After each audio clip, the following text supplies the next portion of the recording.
ഇത് നമ്മളുടെ നാട്ടിൽ മലയാളികൾക്കെല്ലാം ഇപ്പോൾ പറ്റിയിരിക്കുന്ന ഒരു വലിയൊരു അബദ്ധമാണ്. ഭാര്യയായിരുന്നുവെങ്കിൽ ആ വീട് പൊളിച്ചവരൊക്കെ അകത്ത് കയറാനുള്ള അവകാശമുണ്ട്.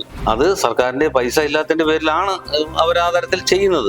അക്കാര്യവും കൂടെ നമ്മൾക്ക് നോക്കേണ്ടത്. ഈ സർക്കാർ എന്ന് പറയുന്നത് നമ്മളാണ്. ഇതിനെ സംബന്ധിച്ച് സത്യം പറഞ്ഞാൽ പോലീസിൽ കേസ് കൊടുത്തിട്ട് സത്യത്തിൽ അവർക്ക് യാതൊരു പ്രയോജനവും ഇല്ലെന്നുള്ളതാണ്. നമ്മുടെ പെൺകുട്ടികളൊക്കെ ഈ തരത്തിലുള്ള ബന്ധത്തിലേക്ക് ഇറങ്ങുന്നതിന് മുമ്പ് പലവട്ടം ചിന്തിക്കണം എന്നുള്ളൊരു അഭിപ്രായവും കൂടി ഒരു പെൺകുട്ടിയുടെ പിതാവായ എനിക്ക് അഭിപ്രായവുമുണ്ട്.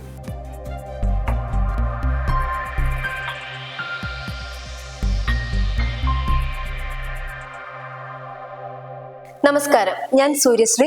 മലനാടൻ വോയിസിന്റെ നിയമജാലകം എന്ന എപ്പിസോഡിലേക്ക് എല്ലാ മാന്യ പ്രേക്ഷകർക്കും ഒരിക്കൽ കൂടി സ്വാഗതം. എന്റെ ഒപ്പം സീനിയർ അഭിഭാഷകനായ മിസ്റ്റർ ടൈറ്റസ് ഡൊമിനിക് നമ്മളുടെ കൂടെ ഉണ്ട്. കഴിഞ്ഞ എപ്പിസോഡുകളിൽ നമുക്ക് നിരവധി കത്തുകളാണ് പ്രേക്ഷകരുടെ ഭാഗത്തു നിന്നും പല സംശയങ്ങളായിട്ട് വന്നിട്ടുള്ളത്. എല്ലാ കത്തുകളും അവരുടെ സംശയങ്ങൾക്ക് നമുക്ക് ഒരു എപ്പിസോഡിലൂടെ മറുപടി കൊടുക്കാൻ സാധിക്കില്ല. അപ്പോൾ നമ്മൾ അതിൽ നിന്നും കുറച്ച് ചോദ്യങ്ങൾ മാത്രമാണ് ഈ എപ്പിസോഡിൽ ഉൾപ്പെടുത്തിയിട്ടുള്ളത്. പക്ഷെ ആരും നിരാശപ്പെടേണ്ട. തുടർന്ന് വരുന്ന എപ്പിസോഡുകളിൽ എല്ലാ സംശയങ്ങൾക്കും ഉള്ള മറുപടിയായിട്ട് സാറ് നമ്മളുടെ കൂടെ ഉണ്ടാകും. സാർ നമസ്കാരം. എപ്പിസോഡിലേക്ക് സ്വാഗതം. ഇന്ന് എല്ലാം കൂടെ എത്ര കത്തുകൾ നമുക്ക് വന്നിട്ടുണ്ട്? സാർ, നമ്മൾ ഇന്ന് 3 ചോദ്യങ്ങൾ മാത്രമേ ഈ എപ്പിസോഡ് ഉൾപ്പെടുത്തിയിട്ടുള്ളൂ. യൂട്യൂബ് ചാനലിന്റെ പരിമിതി ആയിരിക്കാം അല്ലേ? അതെ, നമ്മൾ ഒരുപാട് എൻക്വയറീസ് വന്നിട്ടുണ്ട്. നമുക്ക് ഒരുപാട് നിയമ സംശയങ്ങൾ ഒരുപാട് പേര് ചോദിച്ചിട്ടുണ്ട്. അതിൽ പ്രധാനപ്പെട്ടത് നോക്കിയാണോ? കുറച്ച് ചോദ്യങ്ങൾ മാത്രമാണ് നമ്മൾ എടുത്തിരിക്കുന്നത്. സാർ, നമ്മൾ ആദ്യത്തെ ചോദ്യം വായിക്കാം. സാർ, അത് എറണാകുളം ജില്ലയിൽ നിന്നുള്ള ഒരു മെസ്സേജ് ആണ്. അവർ ഇൻഫോ പാർക്കിൽ സോഫ്റ്റ്വെയർ എഞ്ചിനീയറായി കഴിഞ്ഞ 3 വർഷമായി ജോലി നോക്കി വരികയായിരുന്നു. കൂടെ ജോലി ചെയ്യുന്ന ആളുമായി അവര് 2 വർഷമായി അടുപ്പത്തിലാണ്. വിവാഹം കഴിക്കാമെന്ന തീരുമാനത്തിൽ കഴിഞ്ഞ 1 വർഷമായി ലിവിംഗ് ടുഗദറായി ഒരു ഫ്ളാറ്റിൽ റെന്റിന് താമസിച്ചു വരികയായിരുന്നു. ഞങ്ങളുടെ ബന്ധം ഇരു കൂട്ടരുടെയും ബന്ധുക്കൾക്കും നാട്ടുകാർക്കും ഒക്കെ അറിയാവുന്നതാണ്. എന്നാൽ കഴിഞ്ഞ 2 മാസമായി മറ്റൊരു സ്ത്രീയുമായി അടുപ്പത്തിലാണെന്ന് അറിയാൻ കഴിഞ്ഞു. ആ ബന്ധത്തെ ചോദ്യം ചെയ്തപ്പോൾ എന്നെ ശാരീരികമായി ഉപദ്രവിക്കുകയും നിന്നെ എനിക്ക് വേണ്ട എന്ന് പറഞ്ഞ് താമസ സ്ഥലം പൂട്ടിയിട്ട് മറ്റൊരു സ്ഥലത്തേക്ക് താമസം മാറിയിരിക്കുകയാണ്. വാടക ചീട്ട് അയാളുടെ പേരിലാണ്. ഞാൻ ഗാർഹിക പീഡന നിരോധന നിയമപ്രകാരം പോലീസിൽ പരാതി നൽകിയെങ്കിലും യാതൊരുവിധ നടപടിയും പോലീസിന്റെ ഭാഗത്തുനിന്ന് ഉണ്ടായിട്ടില്ല. എനിക്ക് ഗാർഹിക പീഡന നിരോധന നിയമപ്രകാരം എന്തെങ്കിലും സംരക്ഷണം കിട്ടുവാൻ നിയമമുണ്ടോ? ഞാൻ എന്തു ചെയ്യും? വളരെ പ്രസക്തമായ ഒരു ചോദ്യമാണ് പിന്നെ സൂര്യ. കാരണം നമ്മുടെ സമൂഹത്തിൽ ഇപ്പോൾ വളരെ വ്യാപകമായി കൊണ്ടിരിക്കുന്ന ഒരു പ്രവണതയാണ് ലിവിങ് ടുഗദറായിട്ട് പിന്നെ വിവാഹം കഴിക്കാതെ ലിവിങ് ടുഗദറായിട്ട് ജീവിക്കുക. അത് മോശപ്പെട്ട കാര്യമാണെന്നുള്ള അഭിപ്രായം വ്യക്തിപരമായിട്ട് എനിക്കില്ല. എന്നാൽ പോലും നിയമപരമായി ഇതിന് എന്തെങ്കിലും സാധ്യതയുണ്ടോ എന്ന് ചോദിച്ചു കഴിഞ്ഞാൽ ഇല്ല എന്ന് തന്നെ വളരെ വിഷമത്തോടെ ഇങ്ങനെ താമസിക്കുന്ന പെൺകുട്ടികളോട് പ്രത്യേകിച്ച് പറയേണ്ട ഒരു സാഹചര്യമുണ്ട്. കാരണം ഒരു ഡൊമസ്റ്റിക് വയലൻസ് ആക്ട്, അതായത് ഗാർഹിക പീഡന നിരോധന നിയമപ്രകാരം ഒരു അവകാശം സിദ്ധിച്ച് ഒരു പെൺകുട്ടിക്ക് കിട്ടണമെങ്കിൽ അവർ ഭാര്യ എന്നുള്ള നിയമപരമായി വിവാഹം കഴിച്ച ഭാര്യ എന്നുള്ളൊരു സ്റ്റേറ്റസ് ഉള്ളവരായിരിക്കണം. അതിന് പേരിൽ ഭർത്താവ് ഭാര്യയെ ഉപദ്രവിച്ചു കഴിഞ്ഞാൽ ഗാർഹിക നിരോധന പീഡന നിയമപ്രകാരം ആ താമസിക്കുന്ന സ്ഥലത്ത് ഭാര്യയ്ക്ക് പ്രൊട്ടക്ഷൻ ഓർഡറോടുകൂടി, ഒരു പ്രൊട്ടക്ഷൻ ഓഫീസറിന്റെ പ്രൊട്ടക്ഷൻ ഓർഡറോടുകൂടി ആ വീട്ടിൽ താമസിക്കുകയും ആ ഭർത്താവിന് പിന്നീട് അവരെ ഉപദ്രവിക്കുകയോ ഏതെങ്കിലും തരത്തിൽ അവരെ മാനസികമായിട്ടോ ശാരീരികമായിട്ടോ അവരെ ബുദ്ധിമുട്ടിക്കുകയോ പീഡിപ്പിക്കുകയോ ചെയ്തു കഴിഞ്ഞാൽ ജാമ്യമില്ലാ വകുപ്പിൽ അയാൾക്കെതിരെ കേസെടുക്കാനുള്ള പ്രൊവിഷൻ ഈ ഗാർഹിക പീഡന നിരോധന നിയമപ്രകാരം നിലനിൽക്കുന്നുണ്ട്. പക്ഷേ ഈ ലിവിങ് ടുഗദറിൽ ഭാര്യ ഭർത്താക്കന്മാരല്ല എന്നുള്ളതിന്റെ പേരിൽ ഒരിക്കലും അവർക്ക് ആ അവകാശം ഇല്ല. പക്ഷേ ഈ ഇവിടെ തന്നെ ഇപ്പോൾ രണ്ടാമത് പറഞ്ഞേക്കുന്ന വാടക വീട്ടിൽ നിന്ന് പുറത്താക്കി എന്നുള്ളതാണ്. അവർ പിന്നെ ഭാര്യയായിരുന്നുവെങ്കിൽ ആ വീട് പൊളിച്ചവരൊക്കെ അകത്ത് കയറാനുള്ള അവകാശമുണ്ട്.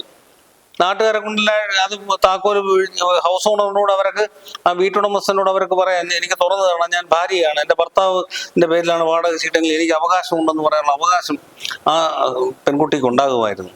ഇത് അവർ ലിവിങ് ടുഗദർ ആയതിൻ്റെ പേരിൽ അവർക്ക് പറ്റില്ല. പക്ഷേ അവരെ ഉപദ്രവിച്ചു എന്ന് പറയുന്ന കാരണത്തിന് അവർക്ക് പോലീസിൽ പരാതി കൊടുത്തിട്ട് കേസെടുത്തിട്ടില്ലെങ്കിൽ അവർക്ക് തൊട്ടടുത്ത അധികാരത്തിലുള്ള മജിസ്ട്രേറ്റ് കോടതിയിൽ സ്വകാര്യ അന്യായം ഫയൽ ചെയ്യുകയും കോടതിയിൽ നിന്ന് പിന്നെ ഇയാൾക്കെതിരെ കേസെടുക്കാൻ വേണ്ടിയിട്ടുള്ള നിർദ്ദേശങ്ങൾ കൊടുക്കുകയും കോടതിക്ക് നിർദ്ദേശം കൊടുക്കാനും അങ്ങനെ കേസെടുക്കാനും മറ്റും കഴിയും. ഇപ്പോൾ ഈ നമ്മുടെ പെൺകുട്ടികളൊക്കെ ഈ തരത്തിലുള്ള ബന്ധത്തിലൊക്കെ ലേക്ക് ഇറങ്ങുന്നതിന് മുമ്പേ പലവട്ടം ചിന്തിക്കണം എന്നുള്ളൊരു അഭിപ്രായവും കൂടി ഒരു പെൺകുട്ടിയുടെ പിതാവായ എനിക്ക് അഭിപ്രായവുമുണ്ട്. Thank you sir. നമുക്ക് അടുത്ത ഒരു ചോദ്യത്തിലേക്ക് പോകാം. സർ, ഇത് വിദേശത്ത് താമസിക്കുന്ന ഒരു NRIയുടെ സംശയമാണ്. കോട്ടയം ജില്ലയിൽ 10 ഏക്കർ സ്ഥലവും വീടുമുണ്ട്. സ്ഥലത്തിന് മതില് കെട്ടി വേർതിരിച്ചിട്ടില്ല. വെക്കേഷൻ സമയത്ത് നാട്ടിലെത്തിയപ്പോൾ സ്ഥലത്തിന്റെ തെക്കു ഭാഗത്ത് താമസിക്കുന്ന വ്യക്തി കുറച്ച് സ്ഥലം കൈയേറിയതായി ബോധ്യപ്പെട്ടു. പോലീസിൽ പരാതിപ്പെട്ടപ്പോൾ സിവിൽ സ്വഭാവമുള്ളതിനാൽ ഇടപെടാൻ കഴിയില്ല എന്ന് അറിയിച്ചു. ഞാൻ വിദേശത്തായതിനാൽ നേരിട്ട് വന്ന് നടപടി നടത്താൻ സാധിക്കാത്ത അവസ്ഥയാണ്. നിയമപരമായി എന്തു ചെയ്യാം എന്നതിനെ പറ്റി അറിയിക്കുമെന്ന് വിശ്വസിക്കുന്നു. നമ്മുടെ നാട്ടിൽ പ്രത്യേകിച്ച് കോട്ടയം ജില്ല, പത്തനംതിട്ട ജില്ല എന്നീ സ്ഥലങ്ങൾക്ക് വിദേശ മലയാളികൾക്ക് ഒരുപാട്, ഈവൻ എസ്റ്റേറ്റ് വരെയുള്ള ഒരുപാട് പേരുണ്ട്. ഇവരുടെ ഈ ഒരുപാട് സ്ഥലമുള്ളതിന്റെ പേരിൽ ഇതിന് മതിൽ പോലും ഇതിനെ ഭിത്തി കെട്ടി മറ്റവരുടെ സ്ഥലമായിട്ട് ഇത് വേർതിരിച്ചിട്ടും ഒന്നുള്ള പല സാഹചര്യങ്ങളും ഇല്ല. അതിന്റെ പേരിൽ നമ്മുടെ നാട്ടിൽ ഇവരുടെ ഈ സ്ഥലങ്ങൾ പലപ്പോഴും പല ഭാഗങ്ങളിൽ നിന്ന് പലരും കയ്യേറുന്ന വിഷയങ്ങളും നിലനിൽക്കുന്നുണ്ട്. ഇതിനെ സംബന്ധിച്ച് സത്യം പറഞ്ഞാൽ പോലീസിൽ കേസ് കൊടുത്തിട്ട് സത്യത്തിൽ അവർക്ക് യാതൊരു പ്രയോജനവും ഇല്ലെന്നുള്ളതാണ് എനിക്ക് പറയാനുള്ളത്. കാരണം ഈ പോലീസിൽ കേസ് കൊടുത്ത് പരമാവധി ക്രിമിനൽ ട്രസ്പാസിന് ഒരു ചെറിയ കേസ് എടുക്കാം. അത് ഈ കയറിയവൻ ഒരു ഫൈൻ അടച്ചു കഴിഞ്ഞാൽ തീരുന്ന വിഷയം മാത്രമേ ഉള്ളൂ. യഥാർത്ഥത്തിൽ അവർക്ക് നിവൃത്തി കിട്ടണമെങ്കിൽ ഈ സ്ഥലത്തിന്റെ 4 അതിർത്തിയിൽ താമസിക്കുന്ന വ്യക്തികളെയും കക്ഷി ചേർത്തുകൊണ്ട് ഫിക്സേഷൻ ഓഫ് ബൗണ്ടറി, അതിർത്തി നിർണയിച്ച് കിട്ടാനുള്ള കേസ് സിവിൽ കോടതിയിൽ കൊടുക്കുകയും സിവിൽ കോടതിയിൽ നിന്ന് അളന്ന് തിട്ടപ്പെടുത്തി അയാളുടെ സ്ഥലം ഏതാണെന്ന് മനസ്സിലാക്കി അത് അയാൾക്ക് കോടതിയുടെ ഒരു ഡിക്രിയിലൂടെ കിട്ടുകയും ചെയ്യുന്ന കാര്യമുണ്ട്. ഇതിനു വേണ്ടിയിട്ട് ഈ മനുഷ്യന് നാട്ടിൽ വരേണ്ട ആവശ്യമുണ്ടോ, പിന്നെ വിദേശത്തിരുന്ന് കൊണ്ട് തന്നെ കേസ് നടത്താൻ പറ്റുമോ എന്നുള്ള സംശയം കൂടെ പ്രകടിപ്പിച്ചിട്ടുണ്ടെന്ന് എനിക്ക് തോന്നുന്നു.